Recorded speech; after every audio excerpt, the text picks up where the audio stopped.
Hello guys, good morning. So ngayon nandito ako sa harap ng bahay ng kuya ko at ng ate ko at likod naman ng bahay namin. So ang gagawin ko ngayon is magluluto ulit ako ng itlog with a twist. Sa mga nagre-request dyan ng itlog na inihaw, magbibigyan ko kayo.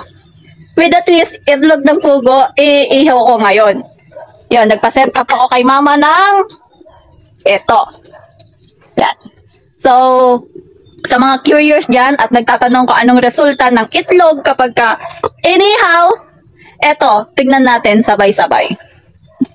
Let's go! Eto na po, ilalagay ko na siya isa-isa. Let's see. Pero sobrang ano nga kasi ng shell niya, Nema. Sobrang nipis ng shell niya. Kaya, yung mga, sa tingin ko, may mga crack, hindi ko na siya ilalagay. Ayun, may crack siya. Kasi tatapon lang.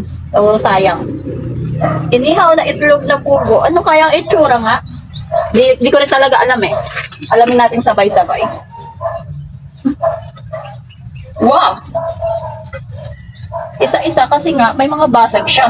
Tsaka manipis yung shell. So, sayang naman kung, tawag dito, may lalagay ko dito tapos may sira pa. Sana lang hindi pumutok. Kasi sayang siya kapag pumutok. Yun, may basag. So, parang nag-i-inspect din ako dito Nagamit ko yung pagiging inspector ko dito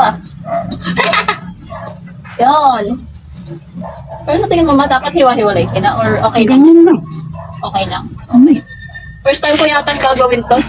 Malamang. Ito. So, may natira akong isa. Okay ba to?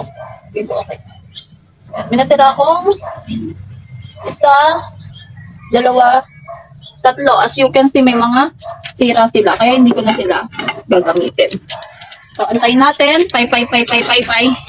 Tingnan natin kung ano yung magiging resulta.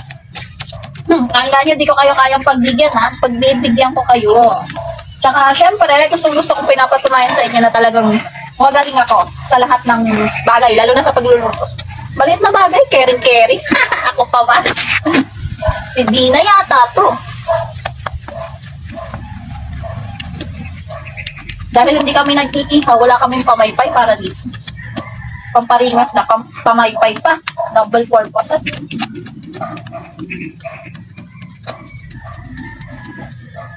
Yan, mga kapatid. Hindi pa naluluto pero natatawa na ako sa kalalabas. Pag pumutok yan, sayang. Itong mga nasa gilid, itatransfer ko siya sa gitna. Kasi parang feeling ko hindi na sila maluluto sa gilid. Ay, may pumutok na isa. Ay, sayang. Ayun o. At yun kasi may pumutok na po siya na isa. Ayun o. Pa dyan. Ayun, masasayang nga siya guys. Ayun, nagsiputok na siya isa-isa. Prito mo na lang yan.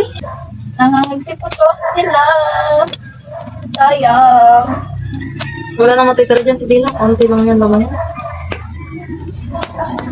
Yan, para yung mga susunod na, yung mga makakapanood nito, alam na nila. So, hindi na sila maglalakas ng loob na gawin. So, as you can see, ayun po yung resulta niya. May pumutok na napakalakas, parang Bomberman. Ayun o, pumutok siya. So, pero naluto pa rin naman siya, ma. Maluluto yan. Yun. Ay! So, sayang nahulog yung kalahati ng kalahati. Pero okay na. Ito, tatanggalin ko na to. Kasi ayoko ng malasado. Yun. Ala nyo, nakalimutan ko yung word na malasado. Naalala ko pa rin yung word na malasado.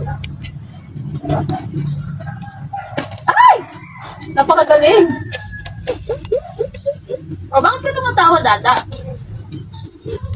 Kasi mabubush tayo kapag nagsayang tayo ng pagkain. Mas madami yung natapos. No, hindi totoo yan, Dada. Isa lang yung pumutok. Oh. Isa lang yung pumutok kasi isa lang nahulog doon. Yung pumutok buhay pa naman. Mama, okay lang naman ang malasado. Makakain pa rin naman siya, di ba? Ayun, may pumutok ulit. Pero ito, dahlata naman malasado. Kaya pagbibigyan pa natin siya ng konti na maluto. Yan. Pero napakainit talaga. Ako lang. Sa mga nagre-request nito, make sure nyo lang na sinishare nyo yung yung vlog ko Nakakahiya naman pa request kayo tapos hindi kayo marunong mag-share. Aba naman. Yan. So, sa tingin ko naman, kahit malasado to, okay na siya. Makakain na siya ng matino. Yan. Ay! So, pumutok na, dalawa.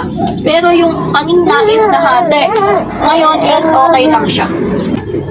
Nagdesisyon ako na tapusin na. Dahil sa tingin ko luto na sila. Napakainit. Ay! Tatlo yung pumutok. Pero, as you can see, luto na siya. Ay! Ang dami. Ayun, aanguin ko na silang lahat kasi nagsisiputukan na. At tingin ko naman, okay na. Ow! Ayun. Sayang yung ulit, pero magagamit yan. Ito na po yung itlog natin. So, babalatan ko po at ipapakita ko sa inyo yung loob. So, guys, ito, ipapakita ko sa inyo na binabalatan ko yung itlog.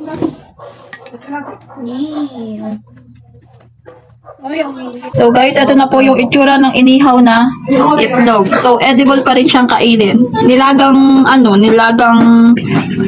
pinirito na tawag doon, yung ginanon-ganon. Scramble. Oo, nilagang pinirito na ginawang scramble. Bye-bye! See you guys!